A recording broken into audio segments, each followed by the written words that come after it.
পনেরোই আগস্টের আগে পশ্চিমবঙ্গে বড় সাফল্য নাকি আরো নিরাপত্তা নিয়ে প্রশ্ন।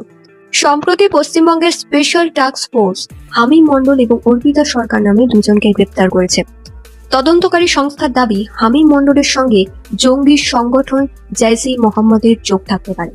এছাড়াও তদন্তে অভিযোগ উঠেছে যে অর্পিতা সরকার হানি ট্র্যাপের মাধ্যমে কিছু রাজনীতিবিদ ও গুরুত্বপূর্ণ ব্যক্তিদের কাছ থেকে ব্যক্তিগত ও সংবেদনশীল তথ্য সংগ্রহ করে তা হামিম মণ্ডলের কাছে পৌঁছে দিতে সাহায্য করে। অভিযোগগুলোর তদন্ত এখনো চলছে, দেখার বিষয় আর কি তারা বলে এবং পুলিশরা আর কি জানতে পারে তাদের কাছ থেকে। 15ই আগস্টের আগে এই গ্রেপ্তার হওয়া নিরাপত্তা নিয়ে নতুন করে কিন্তু প্রশ্ন উঠছে। অনেকেই মনে করছেন সময় মতো এই অভিযান না হলে বড় ধরনের কিন্তু একটা বিপদ ঘটতে পারত।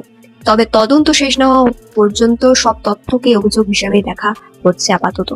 যদি এই অভিযোগগুলো সত্যি প্রমাণিত হয় তাহলে প্রশ্ন একটাই, দেশের নিরাপত্তা ব্যবস্থায় এমন অনুপ্রবেশ কিভাবে সম্ভব হলো, আর ভবিষ্যৎ এমন ঘটনা ঠেকাতে আর কি করা উচিত? আপনার মতামত কি কমেন্টে জানান।